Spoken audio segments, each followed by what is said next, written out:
We will now cut out the pattern. If you are afraid that your pattern may move, I suggest that you use some extra sewing pins to pin together the fabric. This makes it less possible for fabric to move, and it will also make our cutting much easier.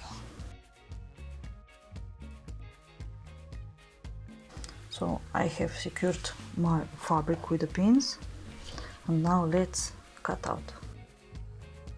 Please don't forget that we need to cut out the outside line of the fabric because we have added an extra centimeter for sewing.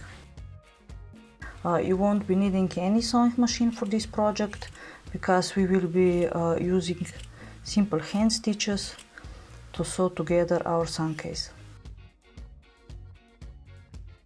And here it is.